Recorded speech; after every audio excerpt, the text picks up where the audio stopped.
ناظرین السلام علیکم ورحمۃ اللہ وبرکاتہ۔ ہم اور آپ نے آج کی زندگی میں مسلمان ہونا صرف اسی کو سمجھ رکھا ہے کہ آدمی اللہ اور اس کے رسول پر ایمان لے آئے اور نماز روزہ زکوٰۃ حج وغیرہ کی پابندی کر لے، اور اس کے علاوہ اسلام کوئی اور چیز کا نام نہیں ہے۔ حالانکہ یہ اگر بات دیکھی جائے تو بالکل غلط ہے، جو کہ مسلمانوں کے دل و دماغ میں آج ایک طرح سے بیٹھ چکی ہے۔ اگر ہم اسلام کا سچے طریقے سے مطالعہ کریں تو ہمیں پتہ چلے گا کہ اسلام میں ایمانیات اور عبادات کے علاوہ 4 چیزیں اور ہیں جن پر عمل کرنا بے حد ضروری ہے، اور ہم نے آج اس کو بھلا دیا ہے۔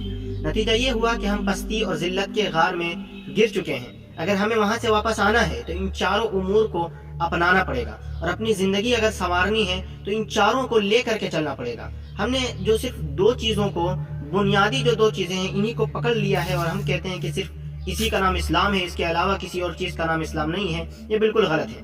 ہم کہتے کیا ہیں کہ ایمانیات میں مثلا ہم مسلمان تقدیر پر، کتابوں پر، فرشتوں پر، آخرت پر، رسالت پر، توحید پر، قیامت کے دن پر ایمان لاتے ہیں، اور ایمان لانا بھی ضروری ہے۔ اگر کوئی آدمی ایمان نہیں لاتا ہے تو مسلمان نہیں، یہ بات ٹھیک ہے۔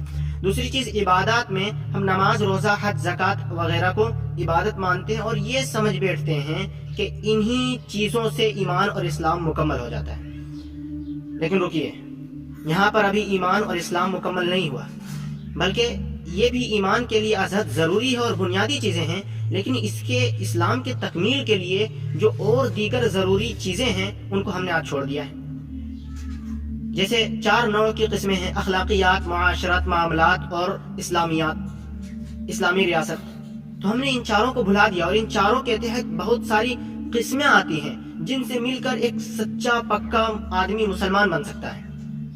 جیسے اخلاقیات میں تقوی، عفت و پاک بازی، حیا، شرم، خوش دلی، بہادری، خودداری، عدل و انصاف، ایثار، استقامت، استقلال، تواضع، انکساری، دریا دلی، صبر و شکر، بردباری، علم، نرمی، توکل، سچ، اور ان کے علاوہ بھی دیگر امور ہیں جو یہ ساری چیزیں اخلاقیات میں آتی ہیں۔ تو ہر مسلمان کے اوپر ضروری ہے کہ ان چیزوں کو اپنے اندر پیوست کرے، اپنے کو ان چیزوں سے آراستہ کرے۔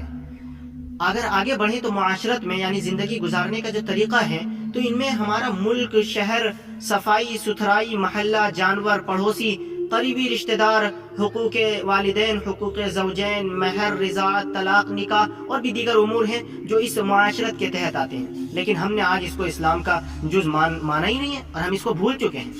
حالانکہ یہ چیزیں اسلام کی ایسی جز ہیں، یہ اسلام کی جزیں لا ینفک ہیں، جو اسلام سے کبھی جدا نہیں ہو سکتی، اور اسلام کے ایک اٹوٹ حصہ ہیں، لیکن ہم نے اس کو بھلا دیا۔ آگے بڑھتے ہیں، معاملات پر آتے ہیں۔ معاملات میں زراعت، اجارہ، عاریت، امانت، قرض، وراثت، وصیت، ہبہ، رہن، شراکت، مزاربت، تجارت، یہ ساری چیزیں ہیں جن پر مسلمان کو عمل کرنا اور ان طریقوں کو دھیان میں رکھتے ہوئے زندگی گزارنا ضروری ہے، تبھی وہ آدمی سچا پکا مسلمان بن سکتا ہے۔ اور اسلامی ریاست جو ان 5 چیزوں کے نفاذ کے لیے ازحد ضروری ہے، اور اسلامی ریاست کے لیے جن چیزوں کا ہونا ضروری ہے، جیسے جہاد، آج ہم اس کو برا سمجھتے ہیں۔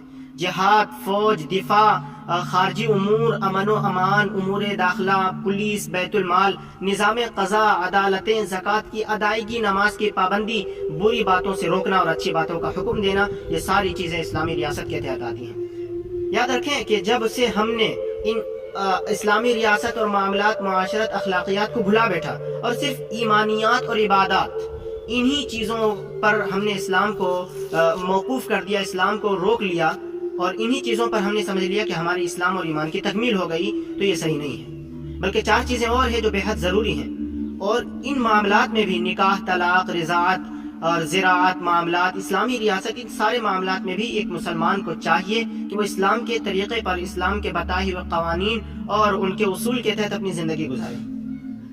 تو اگر ہم نے ان باتوں کو اپنا لیا اور اپنی زندگی میں ڈھال لیا تو یقین مانے ہماری تاریخ پھر سے روشن ہو جائے گی، اور ہماری آنے والا مستقبل پھر سے روشن ہوگا۔ جس طرح ہماری تاریخ روشن تھی، ہمارا مستقبل بھی روشن ہوگا، اور ہم دنیا میں سر اٹھا کر کے جینے کے قابل بنیں گے۔